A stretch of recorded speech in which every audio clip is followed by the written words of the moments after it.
So today, just got home from work, worked all day in the control room, at my job, and now I'm home. That's why the hair's gelled. I actually do have hair, believe it or not. Today we are going to looks and sounds good. Great, thank you, Helena.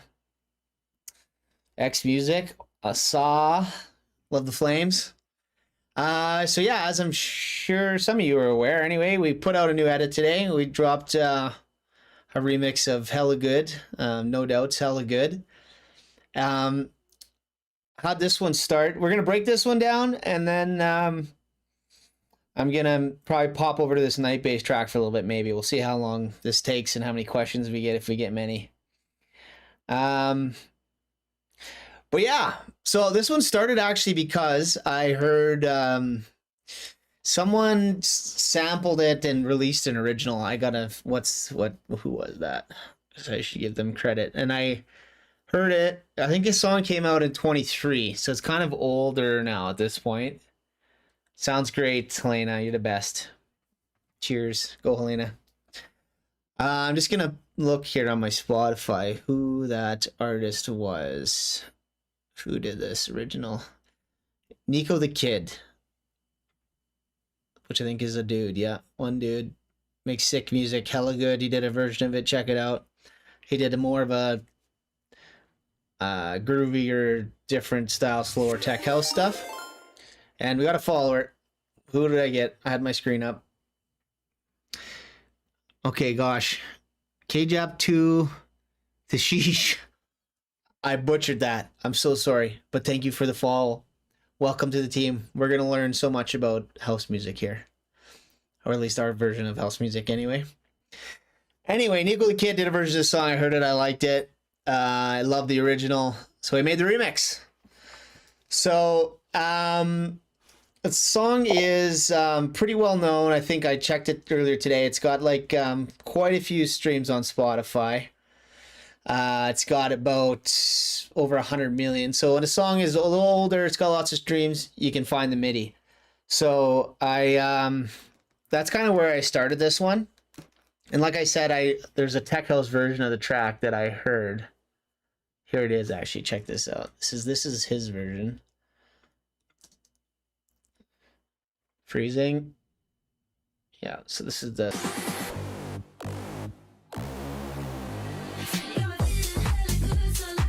Yeah, so I actually used his stems plus the MIDI. Actually, I used stems from the original too. I kind of piecemealed it all together. And I mean, I'm putting this out for free download, so, you know, I don't really see anything wrong with that. I know other guys do that. You can kind of piece together remixes, add it to your remix, as long as you're doing it in good taste and not stealing mega ideas from other people and reposting it, I think that's fine. So yeah, I used his vocal stem. I think just his vocal stem anyway. So it's not, and maybe there's like a beep on the clap that I use that I'll show you later. So I didn't really take much from it, more than just like conceptual idea of it being a dance track. So yeah, because of that, I had a pretty good idea what I was doing. And then let's see here. So yeah, I really just started with the drums, which kind of standard drums-ish for what's going on right now.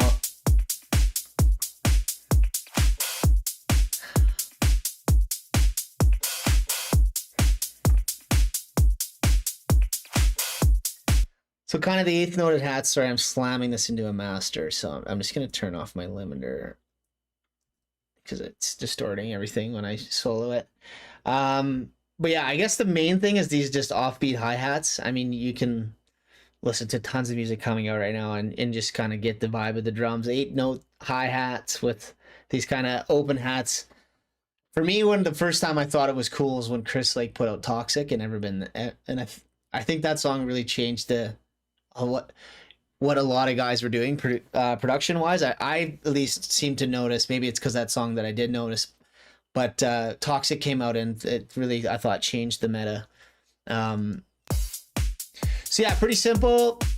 I guess the big thing with drums right now is kind of, you know, 130's BPM faster and snares instead of like a clap. I have clap layered in there, but snare is a big change. So yeah, I got a bunch of different layers of claps. There's snares, I guess, like I just said. That's kind of sounds weird. Oh, that's from the original track, actually. I put that in there from the actual version.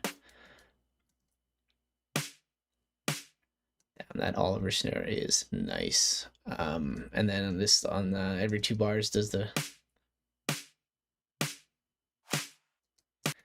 beautiful, some little wigglies.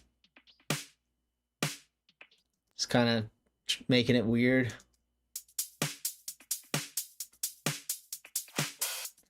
Yeah, and then this is like a little shaker thing I added that sounds like a live drum thing. It's really wide and just sits on top. I made it for a different remix, and I've just been using it.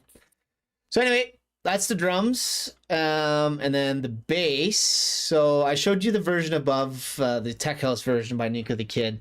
So I knew that I needed to get, that's where I needed to get different. So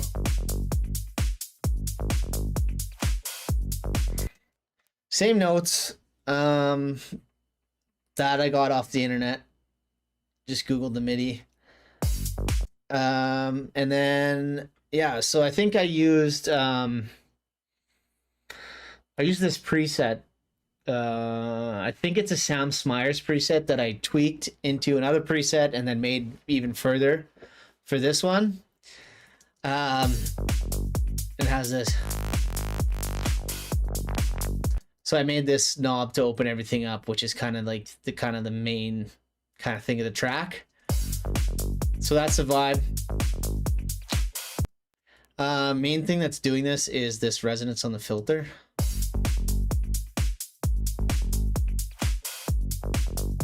Yeah, that's big. And then what did I do? Did I do anything else?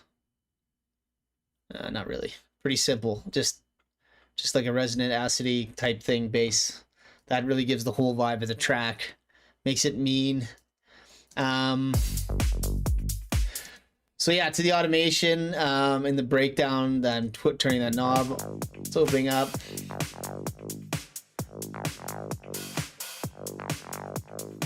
A little bit of reverb.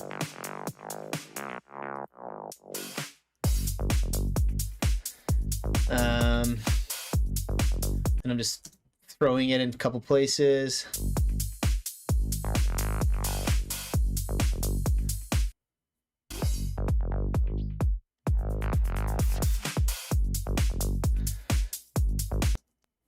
A little drum fill.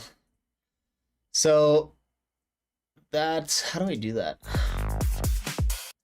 Yeah, so basically it's a double kick and the snare hits where the kick would, and then this is bopped over. A quarter note to do the fill like that sounds really good. Very live drums.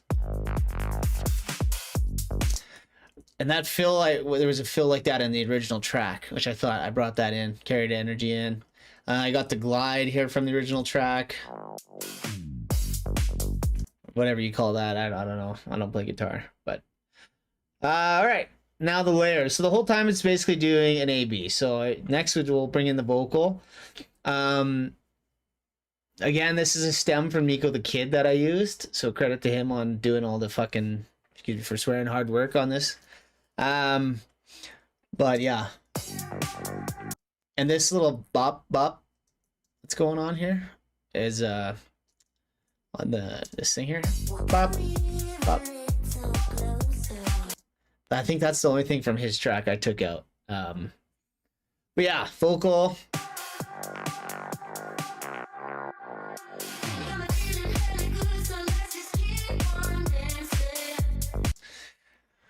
So with the vocal, I did quite a bit of processing, but the main thing is I'm doing a little tremolo automation. I think I had it quite a bit more aggressive before, and then Mikhail talked and we toned it down, but it's kind of making it like flicker at the end. When it goes dancing. Excuse me, I thought that'd give it kind of a robotic effect. Yeah, and then there's just a lot of different layers here. So we got it's an A/B between the vocal.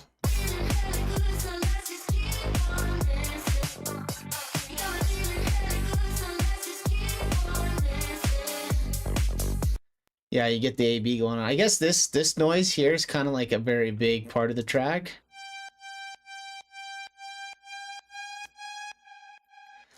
So kind of wanted to give that a Chris Lakey kind of screechy, noisy, reverby sound. I gotta freeze that. What did I do here? I mean, you could really use just any sustained synth for this. The big thing is there's a pitch bend that's doing that. This pitch bend is what's... So to me, that's really like the main thing that makes the drop kind of different, I think, from the other track.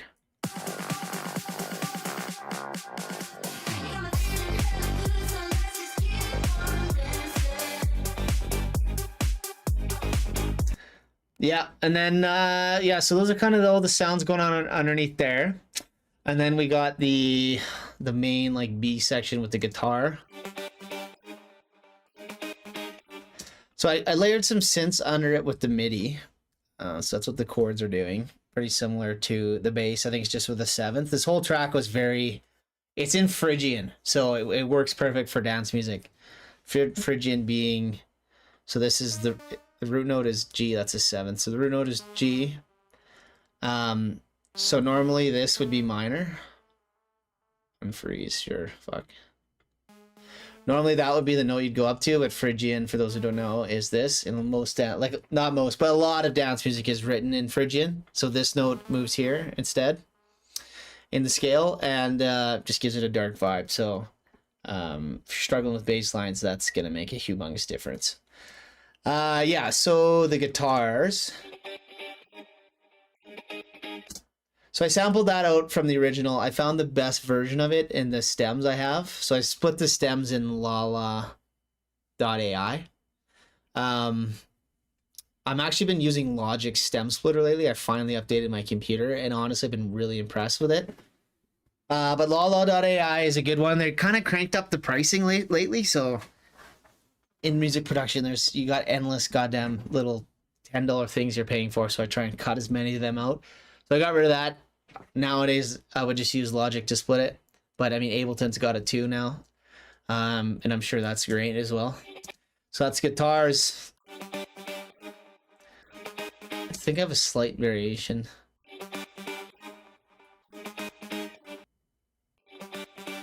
Yeah, I think just on the B one, the second one, I duplicated one of the synths and turned it up louder to try and make it move more. Next thing is this little beep.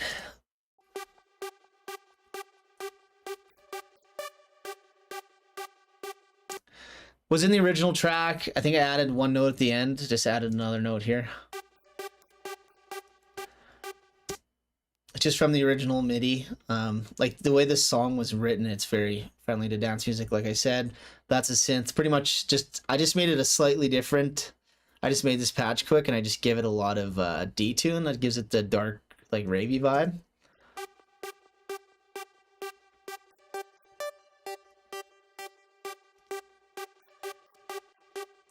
So it makes it big. Not great on the mono compatibility. Looking back on this, I think I could have done... These sounds are very stereo on top, and it probably sounds not the best on a mono speaker, which is something I hate myself for doing sometimes, but it's a struggle. But it helps when you're creating your own sounds from scratch. Hey, Brenny. Love you, bro. Thanks for the... Glad you think it's vibes, my guy. Yeah, so that, and then there's this little response section here that's also from the original. Yeah, so kind of now you get the vibe of everything that I got in here.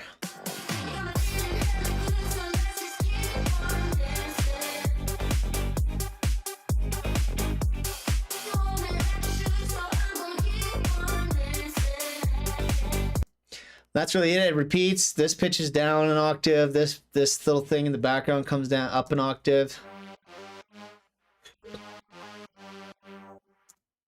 What else changed on the second half? And then we add the vocal, this thing. That's pretty iconic from the original track.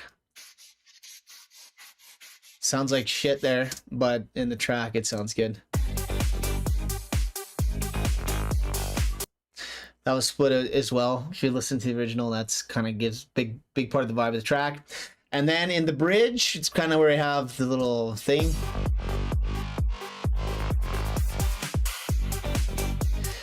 So I showed you how I did that little drum fill. Just the snare hits there and double kick, and this basically this is what makes it sound like that. It's like a little drum fill. And then this sound. It's kind of a control room sound I've been using for a little while. It's some preset from Evo, and then I tweaked it, and it's just like this really aggressive. Really, if you just did this, you could get it pretty close. I mean, pitch that down a few octaves, but. And then on the second half, we did a same sound, but I took the envelope and what did I do?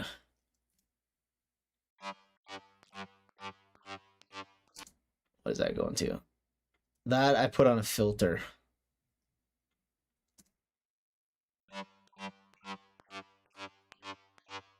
Kind of give it the pump like that.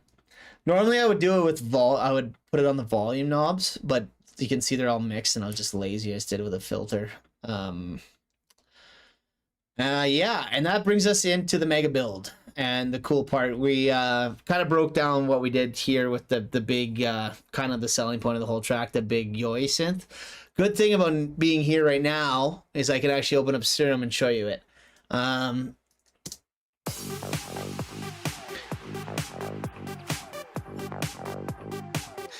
Okay, so what's happening in the mega build? So 24 bars, I think my math's good there.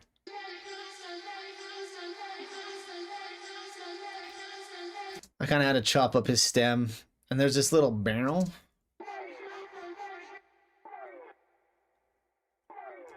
I just felt like it was in a part of the stem, and I think it's here. And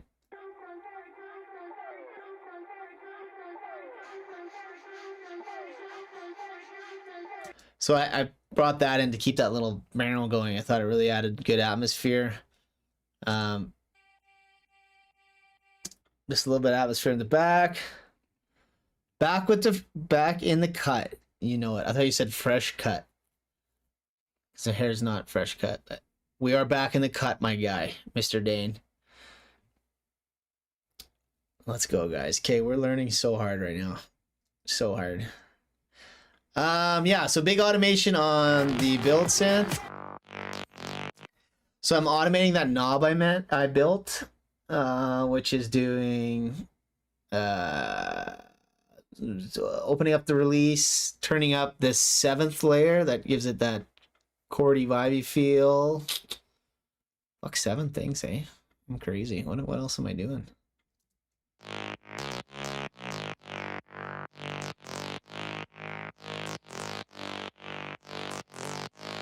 Oh, those knobs too. Basically, when I set this up, I grab the knob, draw the automation, and then I just like throw a bunch of shit on and just get it moving. This is the best way to do it. I didn't do this for a long time. I would individually do things and like do different plugins, and you can just do so much, especially now with Serum 2. This is the way to do it. So big build.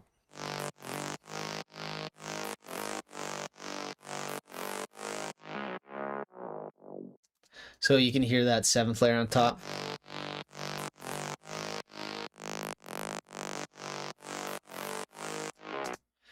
Vibes. So there's a filter cutting out in the pre-drop. We got reverb coming up. That's my automation.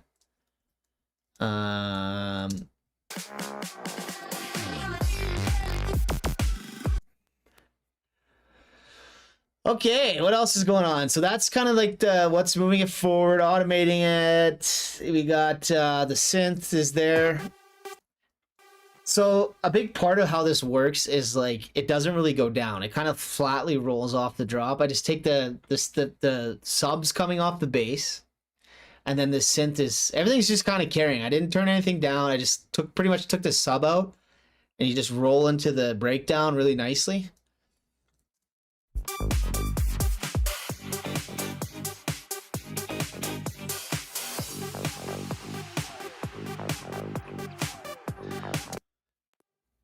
pointing that out because I think it's a lot of everyone, I think just producing, you learn, like you listen to songs and there's always like a big breakdown.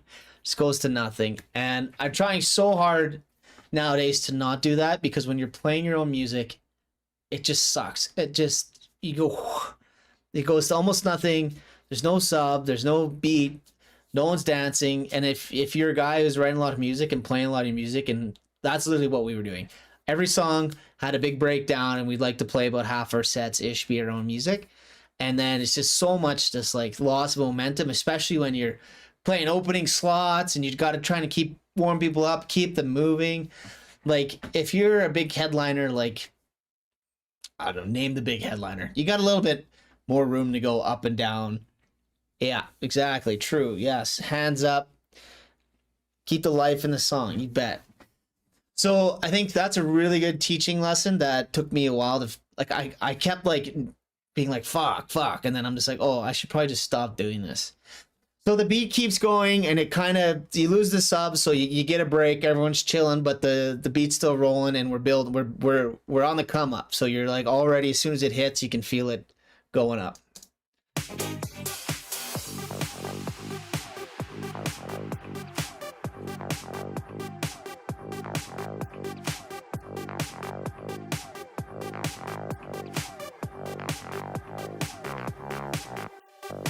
So this is washing out. I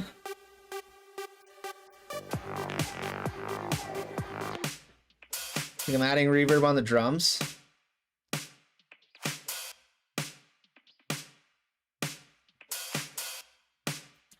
Yeah, you can hear that reverb. So everything's kind of washing out as we're going forward. I have a big riser here. So these are just synth patches.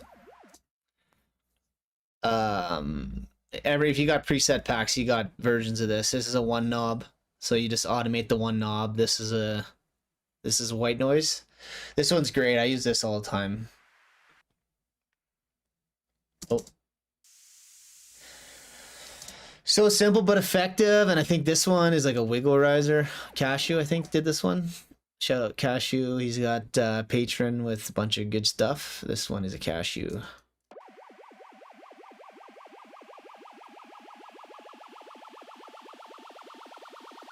I should really use that more. That's really good. But I'm lazy and I have this tonal up and the noise up in my template. But anyway, that's going up the whole time. So we're washing everything out. What do we got? Do you level your stuff at some ballpark levels? Elaborate on that question. Like like when I start the mix down? I'm assuming you're asking. I think this is a pretty common question that gets asked, if I'm understanding this correctly. But I usually, I was putting the kick. Yeah, okay. Yeah, so I usually try and set my kick at -6. This is a really commonly asked question, and it's a good question. It's a really good question. The most important thing is, one, you're giving yourself headroom. So you could go up to -3 and probably be fine still. I think -6, -10 is great too. You're gonna have to make up probably quite a bit of gain when you get to the mastering stage if you're at -10. I think -6 is a good number. But yes, I do that. But the most important thing is that whatever that number is, every song you do it the same way. And depending on how your masters are, I find if I'm like maybe even -5 is better for me, and I'll still have headroom at the end and I can slam it. I just feel like it feels more natural. I guess it doesn't matter than turning up a knob on the end of your song to get there. But either way, whatever you do at the start of your track for leveling, always keep it the same, because you'll learn it and then you'll just get the natural flow, and that's how you just naturally learn how to mix as you go. You keep your kick the same every project you do, then you're just going to automatically do some shit to balance things out as you go. And in the long run, that'll really help you out. So yeah, -6. Like I was talking to Dane's in here tonight, and Dre, about this the other day, and I mix as I go, and just what I just said is a great way to learn how to do that. I think you can save a lot of time Or I'll build like, I probably built the drop in this track. I can't really remember. It wasn't that long ago. I finished this like a month ago, but I built a drop in the track, and then once I have kind of the main vibe, I level everything. Again, I've already leveled it, but I'll level it again, and then probably I'm pretty good. Then I'll be 80-90% done the song, and I'll be tweaking shit. I'll turn big buses up and down. So I had this problem. I try to keep everything below the kick to get the best quality. I will lower my snares each below the kick, but if I layer the snare with a few layers of them together, they surpass the kick. Should I turn down the snare bust down then? Nope, this is why we're here.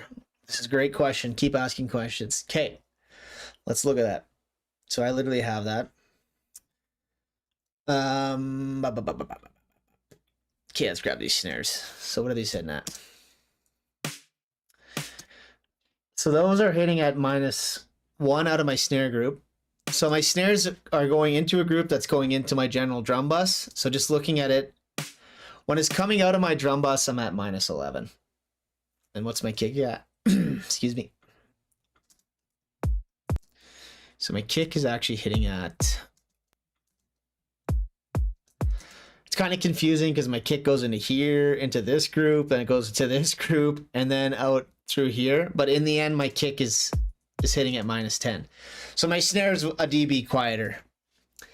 Yes, you should turn it down. Yes, you should just turn it down. Sometimes, like if you look at this snare, it's getting clipped.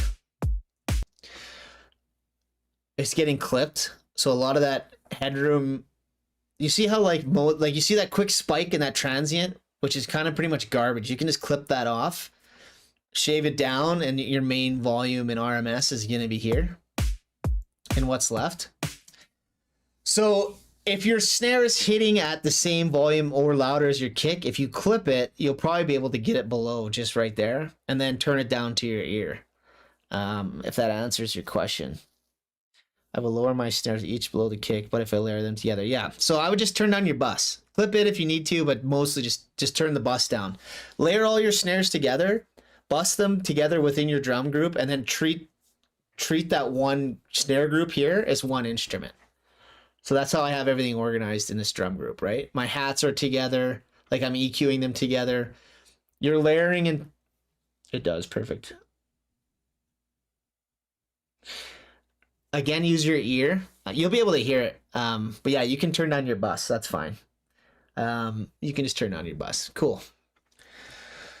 But again, use your ear. I think clipping it will make that meter look better.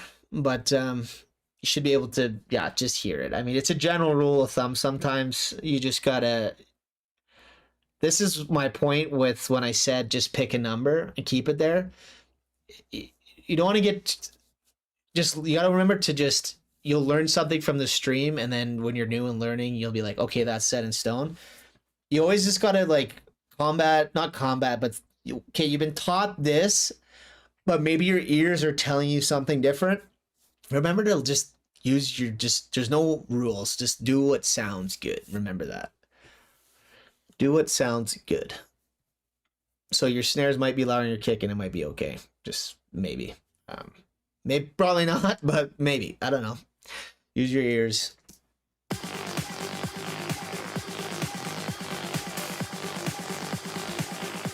Okay, carrying on. Big snare build. I took one snare, pieced it together. I hope that was helpful, by the way. Keep asking away. Don't be shy, everybody in here. That's I'm really glad that you're asking questions, so that's what I was hoping for. So snare, I bounced this together, added a little bit of swing. Do you have a sweet spot for the level of the bass? Usually I keep both the mid and sub bass around -2 below the kick. I mean, yeah, I think that's probably around what I do too. I think you want it to be quieter than your kick drum. Probably. Again, use your ears, but it's just generally safer. You want your kick to be the loudest thing, as you are making clear, which is good. So I think your thought process is good. You're doing the right things. So yeah, 2 dB minus below your kick should be fine, and then as a general rule, but again, listen, maybe more, maybe less.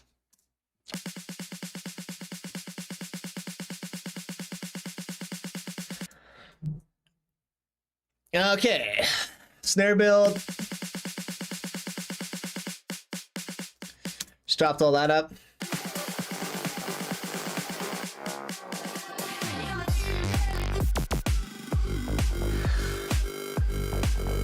Okay. Okay, now let's get weird about this. So I knew I needed to do something big on this drop. I think we showed you, like I had this kind of whatever this guy fella did, Nico the Kid. This is what he did.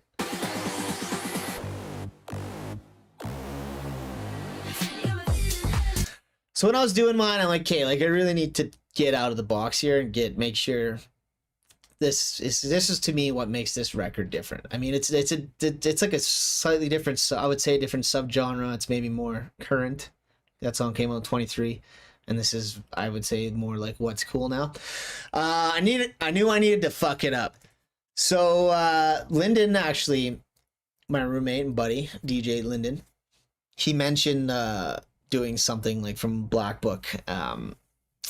This whole song, I was kind of thinking of Chris Lake, like Deceiver vibes, and in one of those tracks, there's he's got those lasers like before the drop. It isn't here, but it's before the drop. So that was what was in my head. So it's kind of started with this to like break it down. Da da da da. Let's just hear this. Oh God, I don't know what that was. Oh yeah. Yeah, so just simple. It's just like a square thing. I just kind of took a laser and effed with it till it was kind of close. And then I added some white noise on it and some actual lasers. Did that. The call bass thing is just I put one note up an octave, and I just opened the filter a bunch on this. And then, so normally there was a note here, so I kind of replaced the note with the laser. Dun, dun, dun, dun, dun, dun, dun, and it's resolving on that same note it would normally be on. And this is a triplet rhythm. Yeah, so that's kind of how I set it up.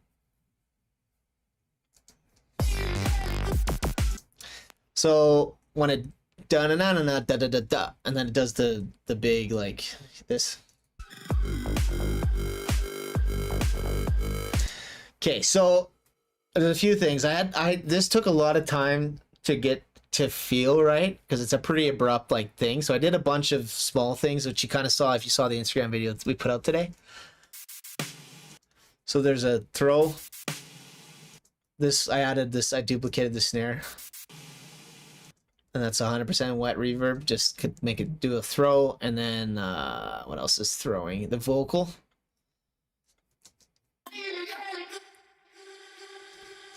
So I didn't throw here. I like duplicated it obviously and brought it over here and then threw it there, which kind of feels weird, but just seemed to work better because let's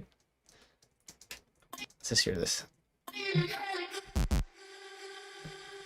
Yeah, because the laser kind of hits and then it kind of throws into the thing.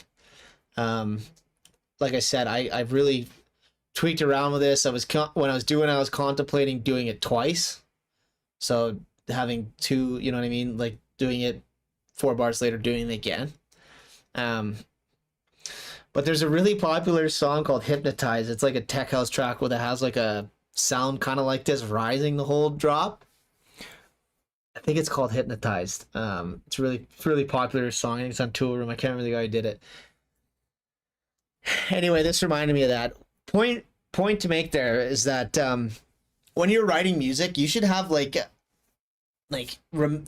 listen, get psycho about your favorite songs, like know them inside and out. Like I'm thinking of my favorite songs when I'm writing and trying to like gather ideas from them. I know I think it might be by how do I promote that? Hatrius. Let me just look that up. I probably butchered that. I'm terrible at words. Yeah, you're right. Yeah, it's this song. Listen.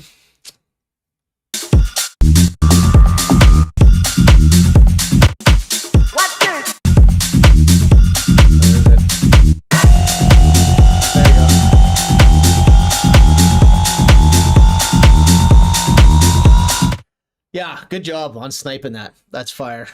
But yeah, that's the track I'm thinking of. So you kind of hear.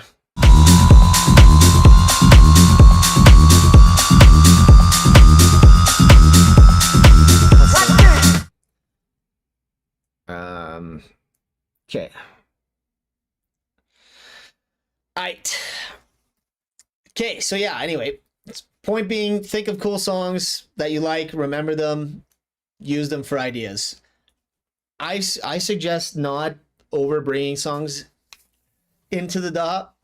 Now, a lot of people teach to bring them in. I think that's a great way. I mean, everyone's different. For myself, I find when I do that, I have the tendency to copy or do them too much. Damn time change. Welcome, Dre. Better late than never, buddy. Hey, I'm gonna post this as a VOD, I think. So it'll be live if you want to watch it later. But fuck, damn, I lost my train of thought. God damn it, Dre. Hey, wait, you can type. Dre can type. Okay, I'll show you how we EQ for resonancies. I'm just gonna show you this synth quick. Anyway, because I'm just rambling on.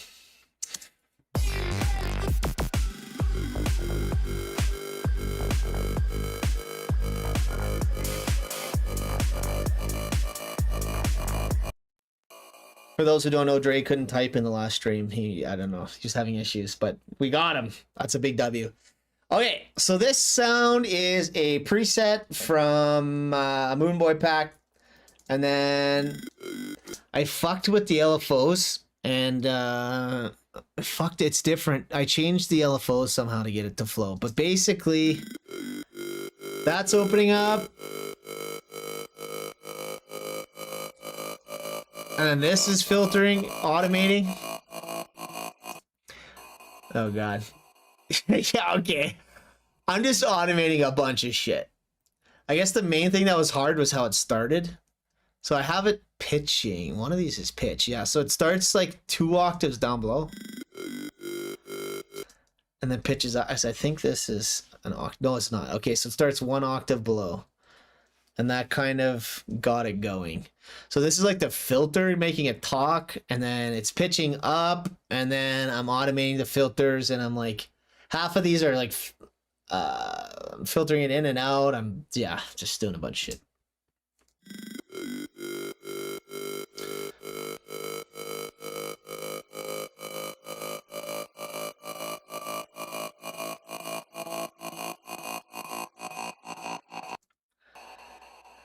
Yeah, I mean, just it started with automating the synth, and then I had to use plugins to wash it out and make it flow naturally. It's the simplest way I can say it. Automate the synth, then kind of mixing shit after. Yep. Okay, EQing for resonancies. I don't know how much I did of that in this track. Let's look here. Did I fuck with this at all?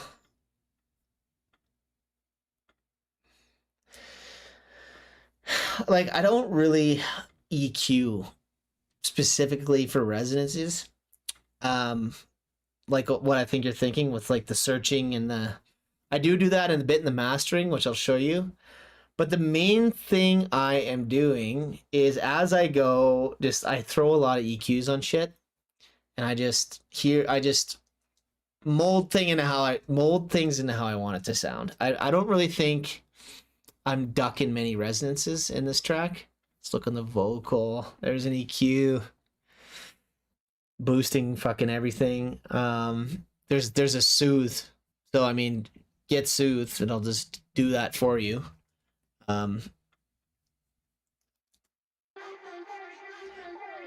It's not really doing too much. And again, this buddy already probably did that when he used the sample. Like, yeah, I'm sorry, but I don't have too much. I'll show you the master here.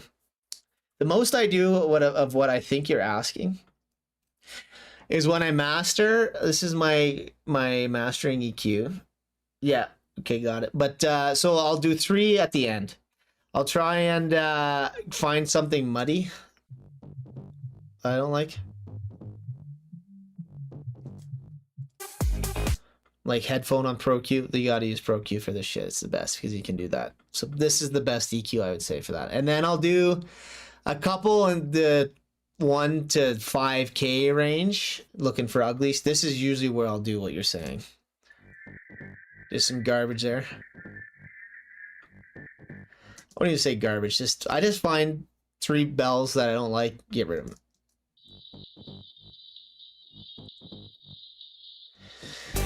Now, point to that is like you always kind of got to pay attention because again, like I'm probably selecting sounds and doing things that maybe aren't creating resonances just because I've done it for a while and trying, yeah. Listen for it. I mean, you should be sweeping your master like I'm doing. And if there was a bad one, I would hear it. I haven't had a bad one in a while, but I've had the odd track where I'm writing, you don't notice it, and then you fucking scan through and oh my God, there's just an ugly one. Definitely check for that. Yeah, okay, well, that's kind of what's going on. I think if anyone else has does anyone else want to see anything else about this track in particular? That's kind of everything. That's the bass. I've kind of went through it all. I know, Dre, you just got in. If you want to ask any questions, you can. But again, I'll try and post the VOD. I've been trying really hard not to open my browser on screen. I know I did it, and I showed you that tracker. I don't think there was anything. I get sketched out about that shit. Can you quickly go through the main drum bus if I compressed it? Okay, so again, I kind of talked about it with so the snares. So I have a bunch of snares together. They're being EQ'd. Bunch of hats. They're just being EQ'd. Again, this is just me shaping shit. Really, I really like how my drums sound in this one, and a lot of it is because I'm like making boosts like this. Did I do any of this shit? Not really. Oh yeah, that's really gonna. I think that move is big. That's really why it sounds crispy up there. Fuck, I can't even hear that. Maybe not really. I think it's just all of it together. But yeah, I'll do wild, like aggressive stuff like that. Push things to get them to sit how I want them to. The open hats. Like I really went in on that. And this is just me fucking around till I think with the open hats, when you do them this style, you'll get the sounds in there and they won't sound like they're from the same kit as this other hi-hat bus. So usually I'll boost shit to try and get it all to sit together. So yeah, so that's mostly EQ and all these buses. So they all come together. And then I use the same drum bus. So the first thing I always use is black box. This is my preset drum bus 2, and I mix it. We're at 30 whatever. Just do it by ear. Don't use the same number. Turn it on. Throw the mix. Pretty random. I just do what I don't think about it. I just turn the knob. I like that. Move on. This guy, I used a little radiator maybe. It's just normal. I just turn it on and then dial the mix back. So then I use this. So punch, I don't know. I think this is just a 1-knob compressor. I think Waves has 1-knob compressors. This is a compressor and a clipper. I mean, you could Google this plugin and it'd probably tell you what exactly it does. I got it. I started using it. I use it on most of my tracks. I turn the punch knob till I like it, which I think is compressing it. Yeah. And then it clips it. But I just do a little bit, not much. Let's hear how this sounds.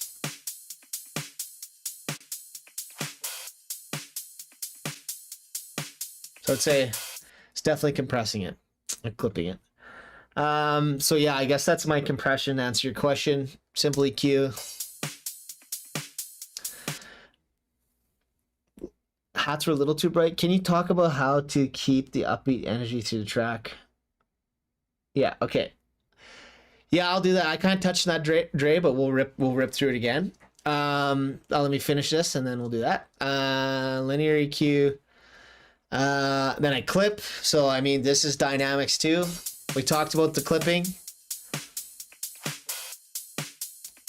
The clipping really helps. I do think like this is kind of gluing things together. So I think just a simple glue compressor in Ableton works fine. And then just getting a couple dB of reduction just to kind of get everything glued together. You don't want to overdo it, or you'll start bringing in the quiet parts of these drums you might not necessarily want.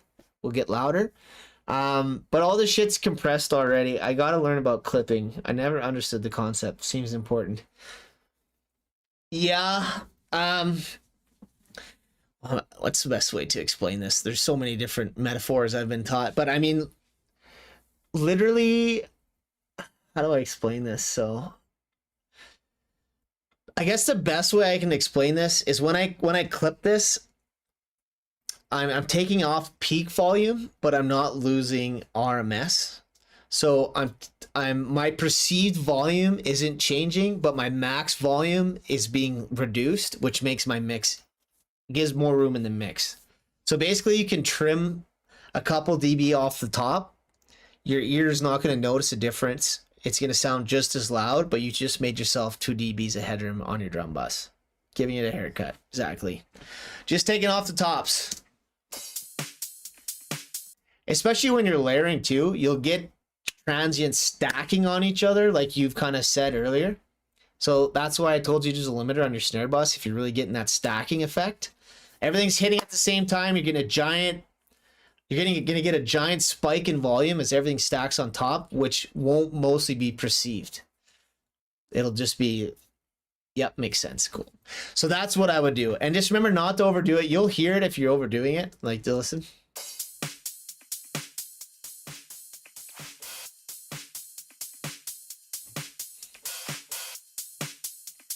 Honestly, that didn't even sound that bad. This is a really good clip. This is what I would get, standard clip. This is one of the industry standards, I'd say, for clipping. At least it was when I was buying clippers. I don't know what else came out recently, but I'm sure there's something. This is definitely a good plugin, though. I recommend it. Okay, Dre. Okay, so to answer your question, we did have a chat about this earlier, but I will summarize for you, my brother. Big thing going on is... I'll use this breakdown specifically. I just took the sub out, kept everything rolling through. So you kind of just nicely come off the top here into the breakdown.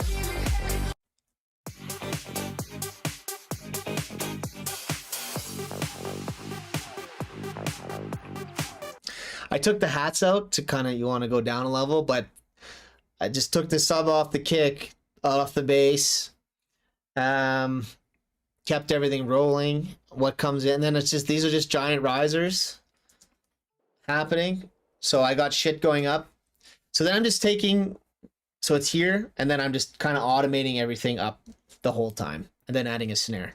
So the big thing that's moving it is, again, my one knob here on my bass. So my bass is opening up the whole time. Oh.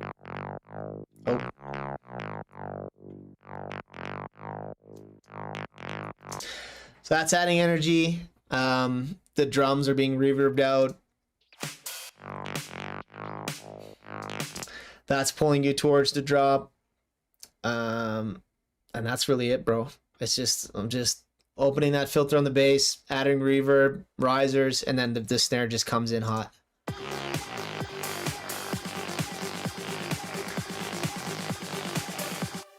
This is washing out. Yeah, Helena, Drake can talk. Woo! We did it. That's a big W, if you ask me. Yeah. I mean, Dre, if you're listening, feel free to ask any, I can go into any of that specifically, but that's really it. So when I arranged this track, to your point, Dre, I was referencing this version here, and it was a 3-dropper.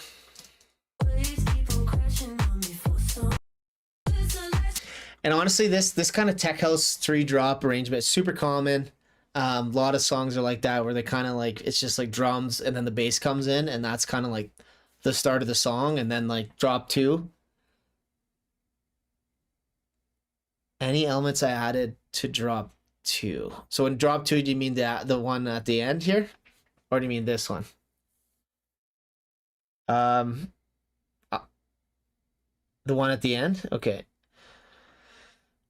And well, I mean, so it has the big section with this, obviously, and then it just goes right back to where I'd be right here, I think.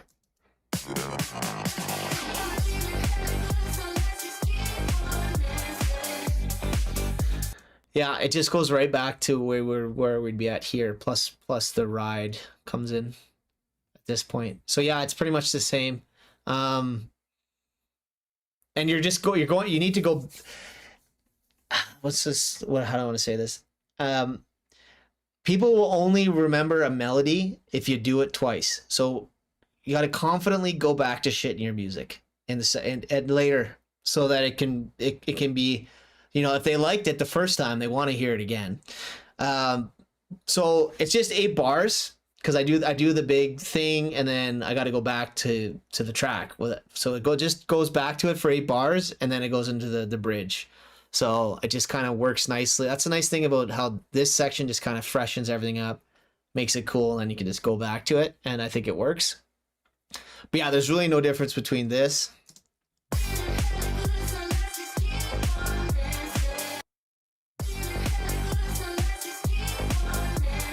Yeah, it's the fucking same. Just the ride is here instead of, right? Because yeah. But anyway, where I was going with the 3 drop thing is, which kind of is what you're talking about too, Dre. Is it's really hard to like do the 3 drop. I have a hard time like making a song cool. I would say this is probably like for 3 drops like that. I think this is probably the best I've been able to do it myself. And it just kind of worked with the arrangement. With doing this once, starting with almost nothing here, which this is my favorite part of the song.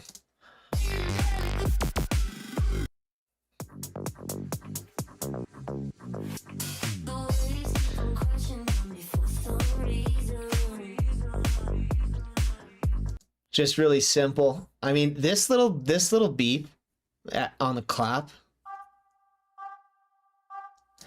It was in the song I was referencing. It just adds so much to the beginning of the track.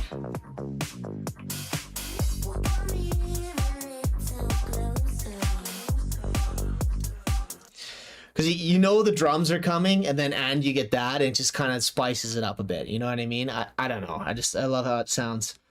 But again, I was thinking of Chris Lake Deceiver when I was doing this one. And I think that's a good track for an arrangement like this. But yeah, I think any more questions?